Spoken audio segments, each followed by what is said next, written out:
Hello बच्चों, स्वागत है आपका मेरे इस YouTube चैनल में। तो हम लोग पीछे कई सारी वीडियो हम लोगों ने देख चुके हैं। ठोस अवस्था की हम लोगों ने पढ़ी थी। अब वो एनसीईआरटी के हिसाब से हमारा सिलेबस चेंज हो चुका है। जो ठोस अवस्था चैप्टर हमारे पास पहले था वो अब हट चुका है। तो अब ठोस अवस्था हमारा पहला चैप्टर नहीं है। हमारा पहला चैप्टर कौन सा है? विलयन। ठीक है ना। हम लोग यहीं से स्टार्ट करेंगे, अच्छे से बाकायदा उसको पढ़ते हुए सारी चीजों को एक एक करके जानेंगे, सारी हेडिंग को जानेंगे। बस हमारे साथ आप बने रहिए। चलिए शुरू करते हैं। हम लोग विलयन चैप्टर को समझते हैं। पहले विलयन क्या होता है देखिए। विलयन का शब्द का मतलब समझिए। पहले हमारे पास अगर परिभाषा की बात करें तो परिभाषा एकदम सिंपल सी है कि दो या दो से अधिक पदार्थों को आप ले लीजिए और उनको आपस में मिक्स कर दीजिए और उनका जो समांगी मिश्रण बनेगा उसी को हम कहते हैं विलयन। दो या दो से अधिक पदार्थों के समांगी मिश्रण को विलयन कहते हैं। देखिए एकदम इजी लैंग्वेज में परिभाषा याद हो जाएगी। अब इसको हमें समझना है कि वास्तव में विलयन है क्या, ये समांगी मिश्रण है क्या।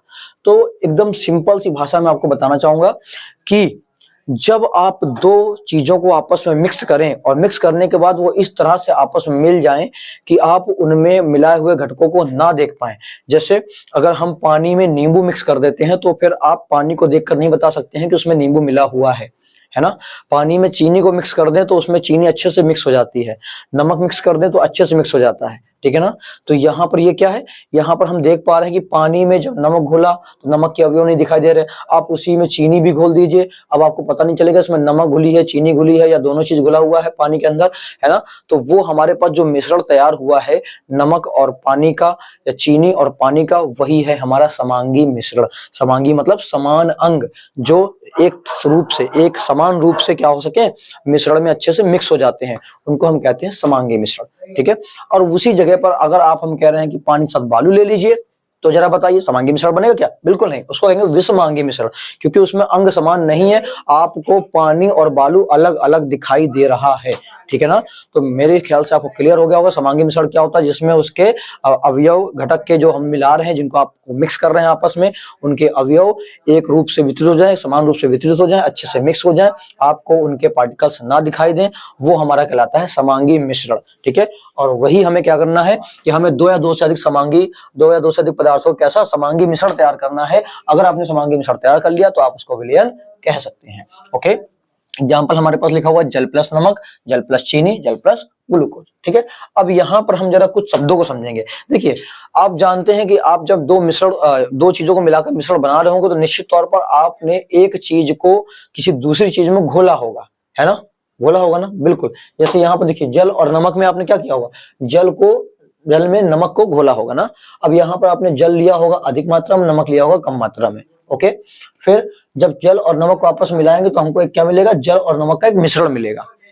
अब यहाँ समझिए, आप जानते हैं कि यहाँ पर ये जो मिश्रण हमें मिलने वाला है वो अच्छे से आपस में मिक्स हो जाता है, अतः ऐसे मिश्रण को हम लोग क्या नाम देंगे, समांगी मिश्रण। अब यहाँ पर एक बात अच्छे से क्लियर करिए कि देखिए जो अधिक मात्रा में हमारे पास होती है चीज उसको हम कहते हैं विलायक। देखिए नया शब्द है विलय और विलायक, आपको ये सीखना है। विलायक मतलब सॉल्वेंट, ठीक है ना। जो आपके पास में अधिक मात्रा में होगा उसको हम कहेंगे विलायक और जो कम मात्रा में होगा उसको हम बोलेंगे विलय। इसके अतिरिक्त हम जब न्यूमेरिकल सॉल्व करेंगे तो विलायक और विलय को समझने के लिए हम लोग उसको कुछ सिंबल्स दे रहे हैं, कुछ सिंबल से प्रदर्शित करेंगे कि विलायक को ए और विलय को बी। ठीक है। विलायक को दिखाएंगे ए से, विलय को दिखाएंगे बी से। उम्मीद करेंगे आप ध्यान रखेंगे। अगर भूल जाए तो आप ऐसे याद कर लीजिए, बी से विलय, बी से विलय, बी से विलय। ठीक है ना, इस तरह से याद कर लीजिए। तो जो अधिक मात्रा में वो विलायक, जो कम मात्रा में वो विलय। मान लीजिए आपसे कहा गया कि 500 ग्राम जल में या 500 ml जल में 100 ग्राम चीनी घोली गई, तो 500 ग्राम या 500 ml जल ज्यादा मात्रा है ना, वो हो गया विलायक। 100 ग्राम चीनी कम मात्रा है, वो हो गया विलय। ठीक है।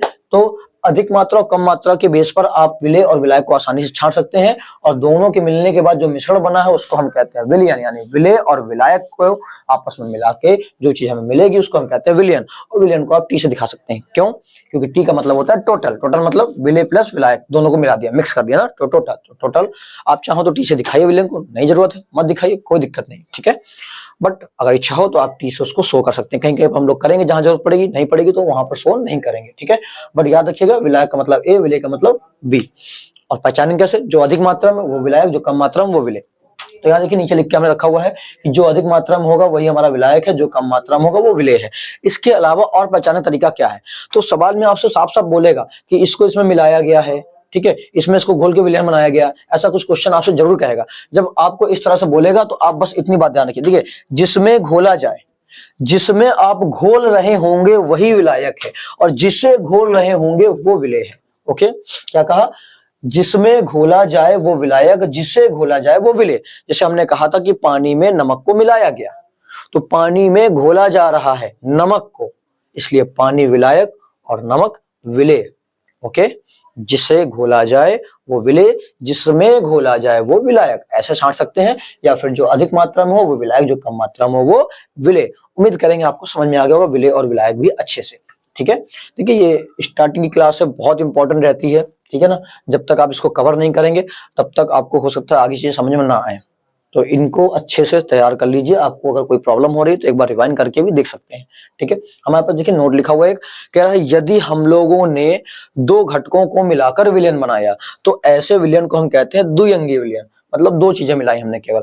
अगर आपने तीन चीजें मिला दी तो ऐसे वाले विलयन को हम कहेंगे त्रिअंगी विलयन। ठीक है ना, जैसे मान लीजिए पानी नमक मिलाया तो पानी और नमक केवल दो चीजें हैं, मिला दिया, यह है द्विअंगी विलयन। लेकिन पानी नमक और उसके साथ में हम क्या मिला दे? चीनी मिला दे, शरबत बना ले बढ़िया सा, है ना, तो वो कहलाएगा त्रिअंगी विलयन, क्योंकि हमने कितना मिला लिया? उसमें तीन चीजें मिला ली। अब विलयन के प्रकार की बात करते हैं, तो यहां पर तो हम केवल आपको उनके नाम बता रहे हैं, हो सकेगा तो हल्का हल्का इनके बारे में बता देंगे।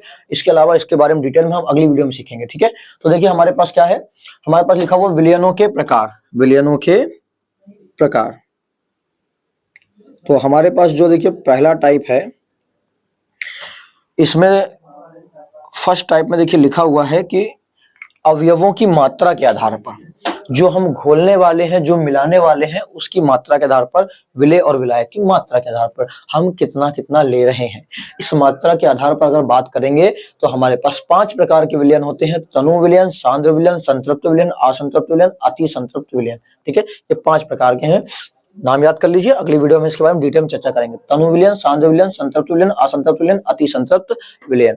ठीक है, और फिर बात करेंगे हम लोग विलायक की भौतिक अवस्था के आधार पर। विलायक की भौतिक अवस्था मतलब विलायक ठोस अवस्था हो सकता है, विलायक द्रव अवस्था में हो सकता है, विलायक गैस अवस्था में हो सकता है, मतलब जिसमें आप घोलने वाले हैं। ठीक है ना, जिसकी मात्रा आप अधिक लेने वाले हैं। तो इसके आधार पर हमें 3 प्रकार के विलयन मिलेंगे, गैसीय विलयन, द्रव विलयन और ठोस विलयन। कौन कौन सा? गैसीय विलयन, द्रव विलयन और ठोस विलयन। जब आप गैस को विलायक के रूप में इस्तेमाल करें और विलेय के रूप में ठोस, द्रव, गैस में से कुछ भी मिला दें, ठीक है ना, तो लेकिन वहां विलायक कौन है? गैस है, तो उसको बोलेंगे गैसीय विलयन।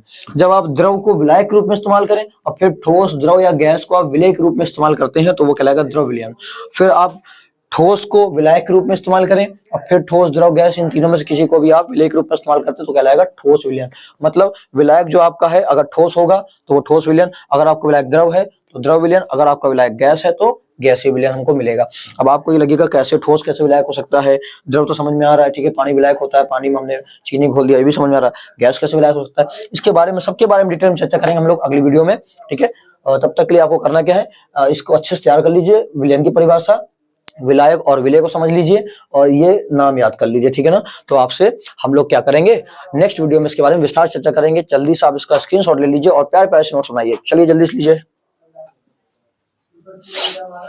तो उम्मीद करेंगे आपने स्क्रीनशॉट ले लिया होगा। अगर आपको वीडियो पसंद आई हो तो आपको क्या करना है, ज्यादा से ज्यादा वीडियो अपने भाई बंधु दोस्तों के साथ में शेयर करना है। जैसे ही चैप्टर खत्म होगा हम बहुत जल्दी टेलीग्राम चैनल का लिंक बना लेंगे और चैप्टर खत्म होते ही इस चैप्टर की पूरी पीडीएफ आपको उसमें टेलीग्राम में मिल जाएगी। यदि आप चाहते हैं अपने हैंड रिटन नोट्स बनाना तो हैंड रिटन बनाइए, और अगर आप थोड़ा सा आलस के शिकार हैं तो आप पीडीएफ भी निकलवा सकते हैं। बस आपको मेहनत से, ईमानदारी से पढ़ना है। ठीक है, तो चलिए मिलते हैं हम लोग नेक्स्ट वीडियो में।